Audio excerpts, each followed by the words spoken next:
तो स्टूडेंट्स अब हमने पढ़ना है types of chemical reaction. Chemical reaction कौन कौन टाइप्स की होती है, कितनी टाइप्स हैं इसकी। तो सबसे पहले हम पढ़ेंगे कॉम्बिनेशन रिएक्शन। कॉम्बिनेशन रिएक्शन क्या होता है? Combination reaction the reaction in which two or more substance combine to form a single product. मतलब एक या एक से ज़्यादा सबस्टांस जो है वो जुड़ के कंबाइन होकर एक सिंगल प्रोडक्ट बनाएंगे। दो सबस्टांस या तीन सबस्टांस कंबाइन होंगे और वो जो प्रोडक्ट बनेगा वो एक ही प्रोडक्ट बनाएंगे। तो जैसे एग्जांपल से शो किया है A + B gives us AB। तो ये हुए कॉम्बिनेशन रिएक्शन। हमारी एग्जांपल आती है इसमें बर्निंग ऑफ कोल। जो कोयला जलता है वो कॉम्बिनेशन रिएक्शन है। कोयले में क्या है?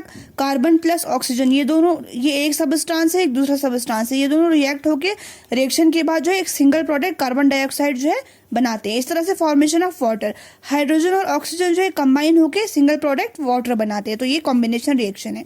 उसके बाद डिकम्पोजिशन रिएक्शन। डिकम्पोजिशन का मतलब होता है डिकम्पोज होना, टूटना, दो तीन हिस्सों में टूटना, स्प्लिट होना। तो in this reaction a compound splits into two और मोर सबस्टांसेस। तो डिकम्पोजिशन में क्या होगा? एक कंपाउंड होगा, वो क्या होगा जब उसकी रिएक्शन होगी तो वो दो या दो से ज्यादा सबस्टांस में स्प्लिट होगा, टूट जाएगा, बिखर जाएगा, डिकम्पोज होगा। ठीक है। तो इसकी आगे टाइप्स है thermal decomposition, electrolytic decomposition and photolytic decomposition.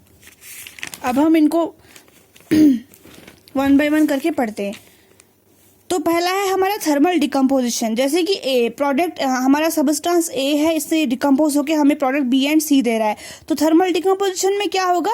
Decomposition जो है वो हीट की वजह से होगी, वो हीटिंग की वजह से डिकम्पोजिशन होगी। जैसे कैल्शियम कार्बोनेट, इसको हमने हीट किया, हीट करने के बाद calcium oxide and carbon dioxide दो प्रोडक्ट हमको मिले। तो इलेक्ट्रोलाइटिक डिकम्पोजिशन में क्या होता है? जहाँ पे इलेक्ट्रिसिटी हम पास करते हैं किसी कंपाउंड के अंदर तो वो दो हिस्सों में स्प्लिट होता है। जैसे कि वाटर को अगर हम इलेक्ट्रिक करंट पास करेंगे वाटर में तो हाइड्रोजन और ऑक्सीजन जो है वो अलग हो जाएंगे। फोटोलिसिस में क्या होता है? जहां पर डिकम्पोजिशन किसकी वजह से? सनलाइट की वजह से, सूरज की रोशनी की वजह से होती है। जैसे कि सिल्वर क्लोराइड को जब सनलाइट पड़ती है तो वो डिकम्पोज होता है सिल्वर में और क्लोरीन में, अलग हो जाता है, स्प्लिट हो जाते हैं दो कंपोनेंट।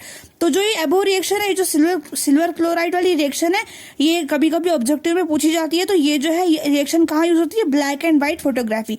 जो फोटोग्राफी होती है, फोटोग्राफी जो करते हैं उसमें ये वाली रिएक्शंस यूज होती हैं। तो इसके बाद डिस्प्लेसमेंट रिएक्शन में क्या होता है? जहां पे लेस रिएक्टिव एलिमेंट जो है वो मोस्ट रिएक्टिव एलिमेंट जो है एक लेस रिएक्टिव एलिमेंट को डिस्प्लेस करता है, यानी हटा देता है अपनी जगह से। तो जैसे कि iron plus copper sulphate gives us iron sulphate plus copper. यहाँ पर कॉपर जो है वो लेस रिएक्टिव एलिमेंट है, इसलिए वो डिस्प्लेस हुआ है, वो हट गया है, वो रिएक्शन से अलग हुआ है, साइड पे निकला। और आयरन जो है वो मोस्ट रिएक्टिव एलिमेंट है, इसलिए वो सल्फेट के साथ मिलकर कंपाउंड बना रहा है। तो ये हुआ डिस्प्लेसमेंट रिएक्शन। जैसे कि आयरन यहाँ पे हाईली रिएक्टिव एलिमेंट है, कॉपर यहाँ पे लेस रिएक्टिव एलिमेंट है। फिर डबल डिस्प्लेसमेंट में क्या होता है? म्यूचुअल एक्सचेंज होता है। जैसे कि देखो सोडियम सल्फेट और बेरियम क्लोराइड जो है वो मिलकर बना रहा है बेरियम सल्फेट और सोडियम क्लोराइड।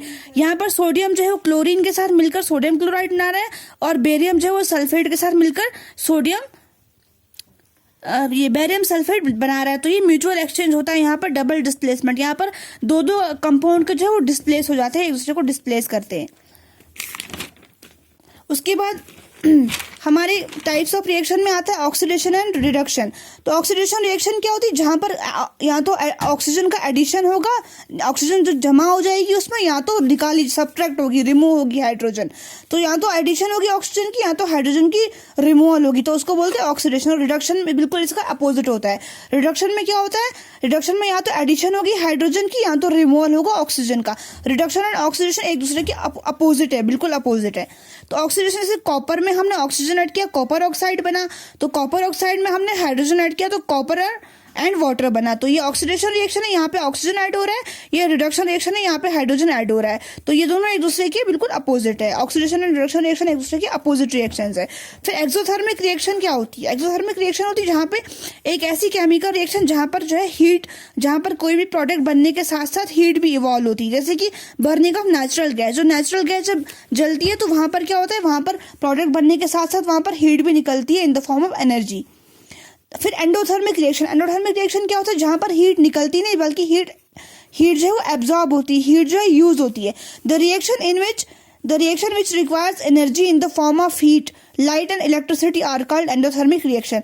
ऐसी रिएक्शन जहाँ पे जो है हीट जो है वो नीड होती है, हीट की नीड होती है एक रिएक्शन को करवाने में। अगर आपने हीट प्रोवाइड नहीं की या तो इलेक्ट्रिसिटी की फॉर्म में, या तो लाइट की फॉर्म में, या किसी और फॉर्म में, तो वो रिएक्शन जो है वो सक्सेसफुल नहीं होगी। तो ये हमारे आज का टॉपिक था टाइप्स ऑफ केमिकल रिएक्शन।